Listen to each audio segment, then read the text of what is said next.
کہتے کہتے اس حلقے میں بیٹھے جہاں علم پڑھایا جا رہا، فروغ علم کے لیے سرکار وہاں بیٹھے.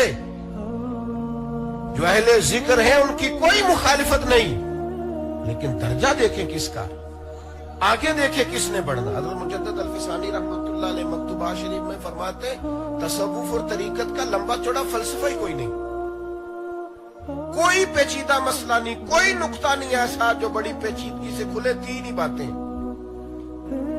عقائد کی درستگی کے بعد صرف 3 باتیں ہیں، لمبا فلسفہ ہی نہیں. آپ فرماتے ہیں کہ تو اپنی ضرورت کے مطابق علم حاصل کرو اور پھر جو سیکھا ہے اس پر عمل کرو اور اس عمل میں اخلاص پیدا کر لو، تمہارا دین مکمل ہو گیا. کوئی لمبا فلسفہ نہیں. علم سیکھیں اور علم پر پہلے تو لوگ دین ہی نہیں سیکھتے، اور اگر کبھی سیکھ لیں تو پھر اس پر عمل. ہمارے اصحاب قبلہ فرمایا کرتے تھے بندہ بڑا پڑھا لکھا ہو اور پھر بے عمل ہو، اس کی صحبت میں نہیں بیٹھنا. بڑی ڈگریاں رکھتا ہے پر بے عمل ہے، اس کے پاس بیٹھنے سے بچو. حضور کیوں فرمایا کرتے تھے جب بے عالم بے عملی کرتا ہے نا تو اپنی بے عملی پر بھی دلیلیں دیتا ہے، وہ زیادہ نقصان دہ ہو جاتا ہے. وہ کہتا ہے جی میں یہ اس لیے کر رہا ہوں، اس کی یہ دلیل ہے، یہ دلیل. وہ منطق فلسفہ ان چیزوں کا سہارا لے کر اپنی بے عملی پر بھی دلائل دیتا. لہذا فرمایا اس طرح کرو، اگر عالم بے عمل ہو تو بچو. داتا گانی بخش علی اجمیری نے پتہ کیا لکھا کشف الماجور. داتا صاحب فرماتے ہیں لوگ چلے پوچھنے آ جاتے ہیں، وظیفے پوچھنے آ جاتے ہیں. فرماتے ہیں لوگوں سے کہیں نا آگ پر چلو تو وہ چل لیتے ہیں پر اپنے علم پر عمل نہیں کرتے. آگ پر چلنا آسان ہے پر جو سیکھا ہے اس پر عمل. ولی کون ہوتا ہے؟ بس اپنے علم پر عمل کرے، اخلاص پیدا کرے، وہی ولی ہے. آپ نے جو سیکھا ہے پر اس پر عمل کریں، عمل والی زندگی اپنائیں، پریکٹیکل لائف میں آپ نافذ کریں ان چیزوں کو جس کی ضرورت ہے، تو آپ خود بخود محسوس کریں کہ سکون حاصل ہو گیا ہے. لیکن عمل نہیں کرتے لوگ، مزاج نہیں، الفاظ کے گورکھ دھندے میں الجھے. بس وہ اپنی گفتگو کے زور پر لوگوں پر. آپ اچھی طرح سمجھ لیں کہ آپ جتنے مرضی بڑے پیر کے مرید ہو جائیں، جتنے بڑے مرضی استاد کے شاگرد ہو جائیں، گھر میں جا کے آپ لاکھوں فضیلتیں اپنے آستانے کی بیان کریں، لیکن اگر آپ بیوی کو گالی دیں گے تو اسی وقت کہہ دے گی یہ سکھایا تجھے تیرے پیر صاحب نے، یہ سکھایا تجھے تیرے استاد صاحب نے.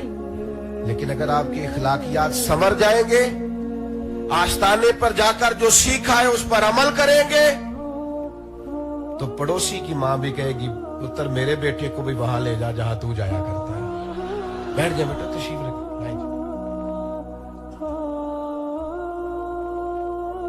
وہ کیا کریں گے؟ وہ آپ کو کہیں گے اس تبلیغ کو اور زیادہ کریں، اور زیادہ عملی زندگی میں آپ آگے جائیں. میرے بھائیوں یاد رکھیں علم اور پھر اس پر عمل. اور تیسری بات یہ اخلاص بڑی نعمت ہے. مخلص ہو